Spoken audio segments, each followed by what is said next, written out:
Everybody, Andy here again. Well, a couple of years ago, I think it must be that sort of time now, I did a series of videos called Vinyl Junkie. I think it was split into 8 parts, and what I did, I discovered all these 45 vinyl singles that I bought across the years, obviously stopped some time ago now, and I sort of put them all into one big box, and I went through that box and just talked about them as I found them. Some of them are quite popular videos in their own way, because I suppose it shared my own musical taste. I know I've got amazing comments from people whose memories I provoked, and it sent them back to times gone by, bands, singles, artists, whatever it might be, that sort of pricked their sort of conscience or pricked their memories, and they thought, oh wow, I remember that.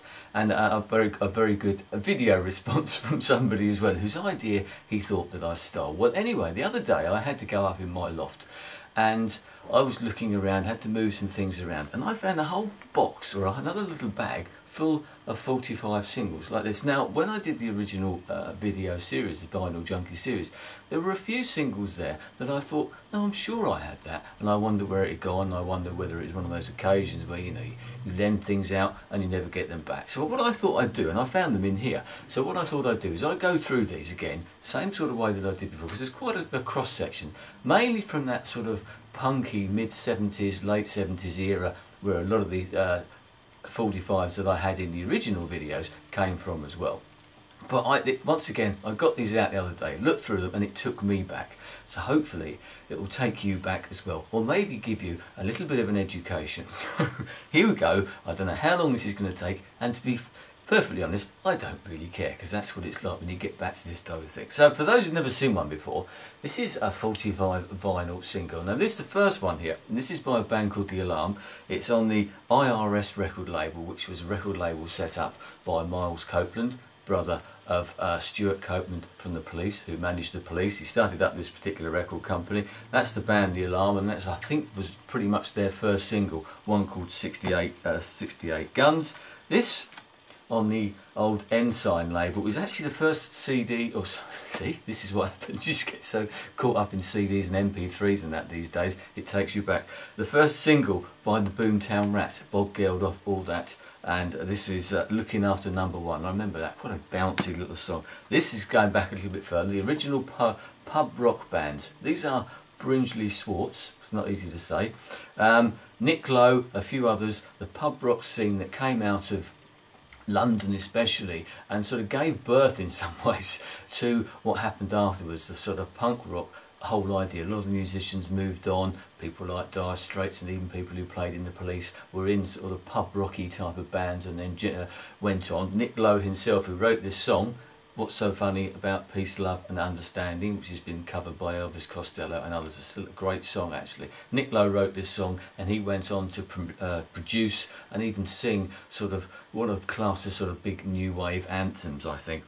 Going back to the 60s this time, Chicken Shack, Christine McVie on vocals, who famously ended up in Fleetwood Mac and I'd Rather Go Blind. Well, talking about Nick Lowe, here we go. The Damned. Their first, oh, it wasn't their first single actually, their first single was New Rose, which I think I showed in the first video. This is Neat Neat Neat, as I said, written by Brian James of The Damned, and I seem to remember some of them have got back together again recently. This was the first sort of punk single that I ever bought. I remember seeing it or hearing it somewhere and thought, oh, I've got to go and get that, and sure enough I went straight out and bought it, and bought all their others. As I said, that was produced by Nick Lowe. That's on the famous Stiff record label, and I think that was number by 10, so the 10th single that had ever been released. And some of the things on there, they did, there's the label for those who are interested, but they had great things written down here in the vinyl itself. Porky's Prime Cuts. I'll need my glasses for this, because I think I looked earlier, I turned it over, and this is it says in here, scratched into the vinyl. You won't be able to see it, but it's scratched into the vinyl down there. This is your captain squeaking, presumably a reference to Captain Sensible, the bass player in The Damned. Right, local band time now. I've forgotten I got this. This is a great local band they were, called the Dharmas, and this was a single that the record label that they were on, and they got signed by a relatively major record label, and this was sort of the main single that they put out. Big hopes, high hopes for them. They did a video and everything that I remember. This one was called Channel Hopper, it didn't do anything, and the band split up not long afterwards. But this is number, it's even got a number on it, number 36, so I must have rushed out and bought that quite soon as well. We're now, once again, talking about the pub rock scene as I was, a band that came out of the pub rock scene, came from Canvey Island over there in Essex, and then sort of went into that whole new wave punk era. They weren't a punk band, but they were certainly the forerunners, and some people say one of the inspirations for lots of the bands that came afterwards. And so they were right at the heart of the pub rock thing. This is Dr. Feelgood, and one of their singles, that is Back in the Night. We've got another one here, Sneaking Suspicion, always one of my favourites of theirs actually. And now, oh, here we go, there's another one. Baby J. I always used to think that that was actually a song that was written by the band, but it wasn't. It was a cover version, and this was at the time when Wilko Johnson had sadly left the band, and he was taken over. Here we go. This is the Korova record label. I think they were an offshoot of Zoo Records, which was a Liverpudlian label, and Warner Brothers as well. This is Echo and the Bunnymen, and I think this particular track, I can't see, I need my glasses, getting old. So I can't even see what it says on here. The Back of Love, always one of my favourites. Very good band, I used to love them. Never actually saw them live, but always wish I had done. Going back to people who had a bit of a resurgence, should we say, in the new wave era. This is this is on the Swan Song label, Led Zeppelin's old label. This is actually Dave Edmunds and his single Girls Talk, which was written by Elvis Costello. So there you go. I think I remember talking about that some time ago on the other videos.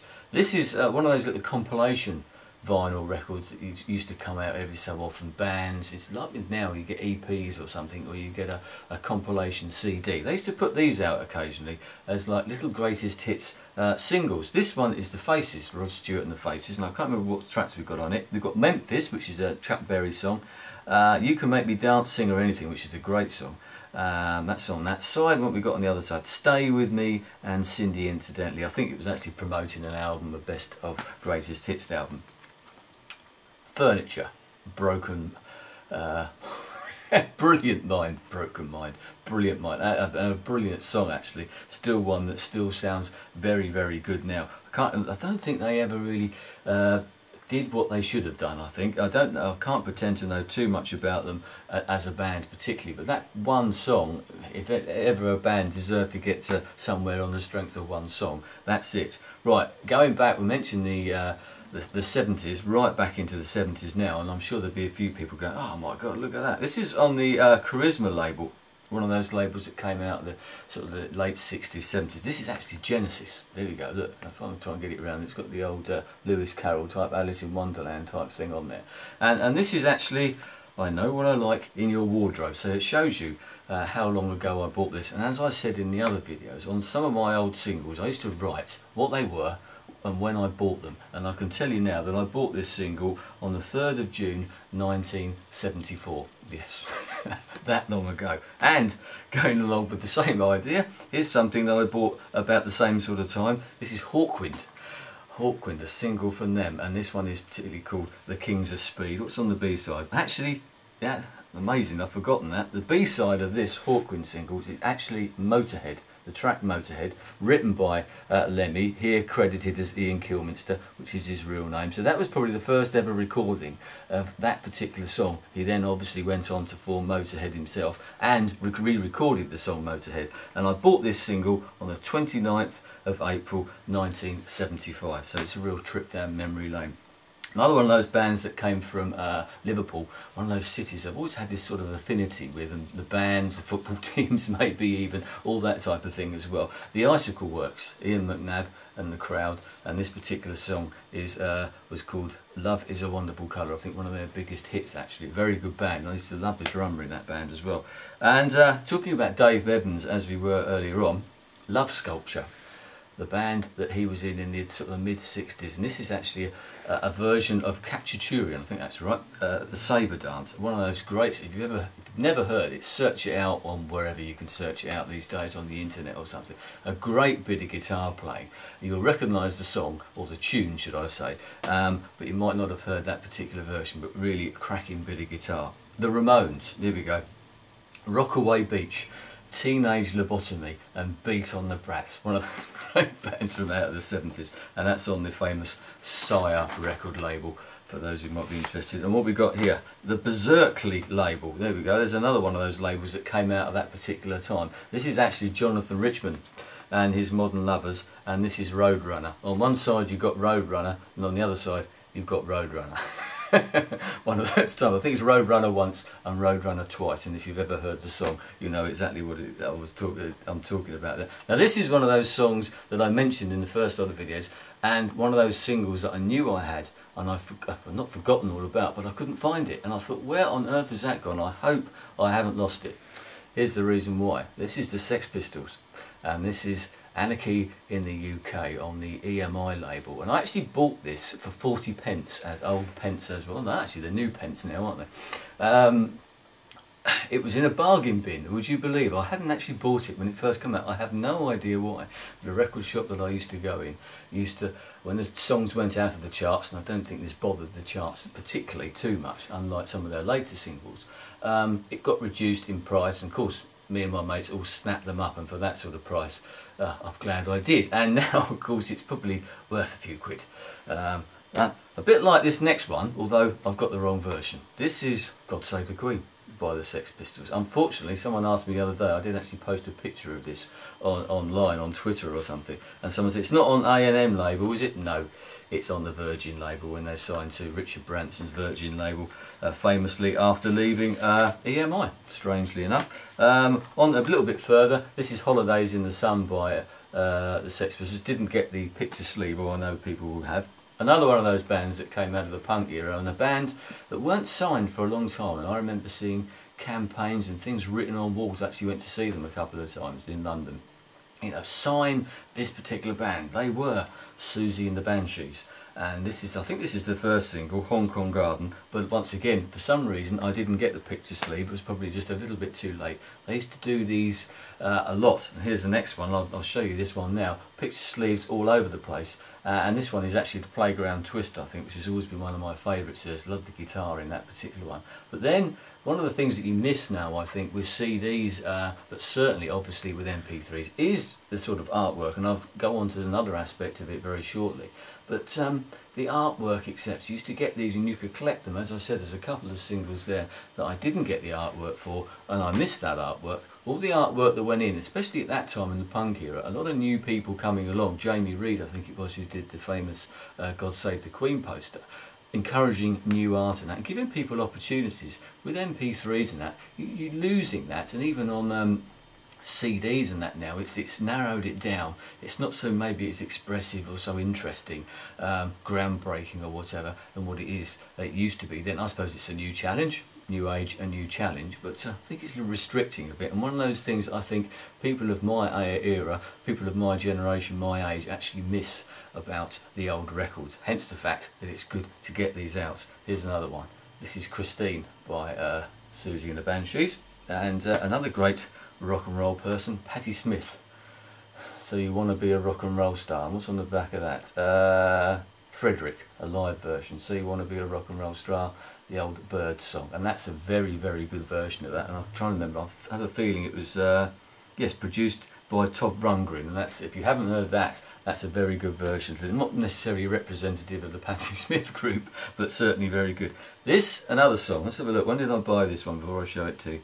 The 1st of July 1974. It actually came out in 1972, and I used to love it but never actually got round to buying it, but this has had a resurgence. These are Thieves Wheel, and this is Stuck in the Middle with You on the old A&M label, and I love the cover of that one. Not a picture sleeve, just an ordinary sleeve, but I should imagine nowadays that could be worth a few quid, seeing there's a resurgence from various films, etc., and you hear it all over the place now. Another band that sort of came out, I suppose, of the late end of the pub rock era, and certainly the new wave punky era, were a band called Squeeze. I'm sure you may well have heard of them. They're still going, reformed, minus Jules Holland, who happens to be on this particular CD. This, as I keep saying CD, is a Freudian slip maybe. This is on a record label called the Deptford Fun City record label. It was pretty much produced by the band themselves, and this was their first ever single. It's actually called Packet of Three, and a different sound to future Squeeze releases, shall we say. Their first album, or their first couple of albums, sounded a bit different to when they actually got in the charts. thinking about that side of things, if they were around now, they probably would never have made the big albums, because they wouldn't have been given the chance, because their first couple of albums didn't do that well, and they probably, the record company nowadays would probably have dropped them like a brick. This is, I say, the Deptford Fun City label, and this is the packet of 3, and there's a great track on here called Cat on a Wall. And Jules Holland is credited as Julian Holland, so it shows you how long ago that was, and they do look very, very young there, but that's well worth trying to seek out. Now we come to a few more. I've got a few more Squeeze singles here, which I actually picked up. Which ones are? What have we got here? We've got Cool for Cats, probably one of the most famous ones. Up the Junction is another one. And this one is Pulling Mussels from a Shell, so potentially 3 of their most favourite singles, and I bought these in a second-hand record shop, more or less a collector's record shop that I used to go to in Covent Garden, as it was then. It's before it all got changed. Now this is Cool for Cats, and what we were talking about earlier on about the way that records were in those days, the artwork and how different they were. Look at that. Pink vinyl. Now that's pretty disgusting, isn't it? But that's Cool for Cats in pink vinyl. A lot of these obviously were, not everything was released in different coloured vinyls, and not every single copy of every single single was released in coloured vinyls, hence the fact that the picture sleeves and the coloured vinyls were restricted to the first few thousand, hence the sort of value that they might have now. Up the Junction, they're all different colours, these 3. Up the Junction is a pretty disgusting, I don't know what you want to call that, sort of purpley mauve colour, and they played perfectly well. I did actually, I've got somewhere a Luminous album. Yes, it sounds a bit strange, and you put it on, turn the lights off, and it used to glow in the dark, literally. It's a bit of a strange one there. Right, this is Pulling Mussels from a Shell in red, and I've just noticed actually that all the 3, they've actually got the A&M in the colour of the vinyl itself, so that's a red one. I bought that for a couple of quid. I have no idea how much that's worth now. It does depend on the sleeve, etc. as well, but so many of the ones in there are possibly the ones that are worth a few pennies, shall we say. Going back to the first single that I ever bought, and I bought this on my birthday, the 13th of the 3rd, 1971. It's not the year I was born, but it was my birthday at the time. And I can tell you, it got to #1 in the charts in March and April of 1971. The single in question is TRex and their song Hot Love, their first ever #1 single, I seem to remember, and the one that really put them on the scene. Now I listen to that and I think, I'm not so sure about that song. It's possibly one of my least favourite of all the chart hits that they did have at that time. Right, one of those very influential bands, I think. And when did I buy this one? Because this must have been a few years ago. 28th of September 1974, and it was the 102nd single that I ever bought. It's by the Velvet Underground, and that is Sweet Jane. And I actually think I bought this off of a friend's brother, because he got a little press cutting on the back. The single of the week it was when this was released. So and that's Sweet Jane. What's on the other side? Let's have a look. What's on the other side? Rock and Roll from the album Loaded. And that's another good song. And talking about Lou Reed and the Velvet Underground, here we go. I'm Waiting for the Man by the Velvet Underground as well. So good one. And this is one of those great singles that came out of the sort of late new wave punk era. Well, it would have come out in 1982, I think it would have been. This is Robert Wyatt and his version of Elvis Costello's Shipbuilding. A great version. If you've ever heard Elvis Costello's version, which you may well have done, it's on there, and it's got, look at this sleeve. This is a sort of great example of what I'm talking about here. Here you have this sort of big fold out sleeve like that, and then the singles inside. I can't remember what label it's on, because it was here we go, it's on the Rough Trade label. There we go, the Rough Trade, done their 115th release, 1982, as I said, written by Elvis Costello and Clive Langer as well. And what's on the other side? Something actually by Robert Wyatt himself, I think, but written, as a lot of people may know for British history, all about the Falklands War down there. Yeah, look, there's a single. I'm on that one. That's one band that I used to be in years and years ago. I found a few copies of that, you know. So if anyone wants to buy one, I've got loads of them all over the place, as you do when you play back. Now this, a strange one, this, and I remember this. It was bought for me way back in the late 60s, early 70s. I used to be a big fan of the sort of Apollo moon landings and NASA and all that sort of stuff, wanting to be an astronaut, as most kids did. And I was bought this. This was a special single. It's a 45, and it was released to commemorate the Apollo 11 landings on the moon, Neil Armstrong, Buzz Aldrin, Michael Collins and all that type of thing.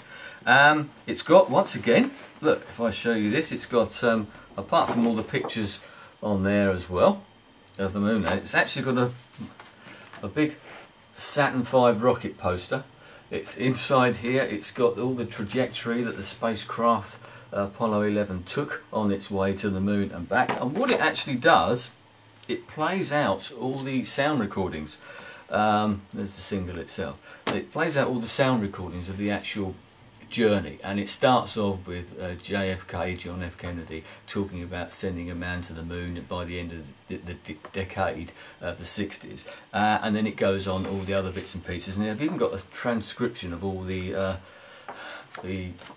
speech that came, all the communications between mission control, ground control, whatever you want to call it, and the spacecraft itself, right from, as I said, from John F. Kennedy's speech, then it goes into the countdown for the launch, and then obviously the first step on the moon, everything, and the landing and everything that comes back, President Nixon talking to them. So once again, that's I've forgotten all about that and dug that out the other day.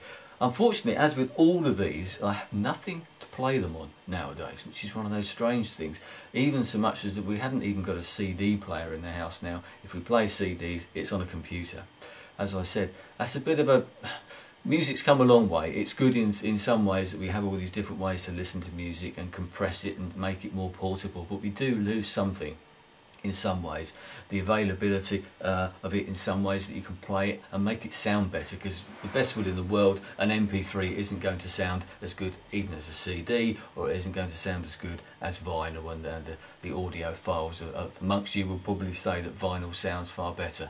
Who am I to argue about that? And of course there's all that artwork as well. So there you go. That will be, well, there might be one more if I dig all the 12-inch singles and albums that I've got still up in the loft, which I found the other day. I may well do a video about that, and that will be, I suppose, part 10. We'll see. But anyway, I hope you enjoyed that one. I'll probably post this as a response to all the others. I have got a playlist, if you're interested, of the original 8 videos, and I look at those occasionally myself every so. I've started looking at them the other day. Something reminded me, or I've got a comment on one of them or something, and that takes me back as well. So hopefully that's a bit of a history lesson for some of you, a bit of a memory jerker for others, and maybe just something a little bit interesting. Anyway, I'll leave it there till next time. Thanks very much. I'll speak to you again soon. Goodbye.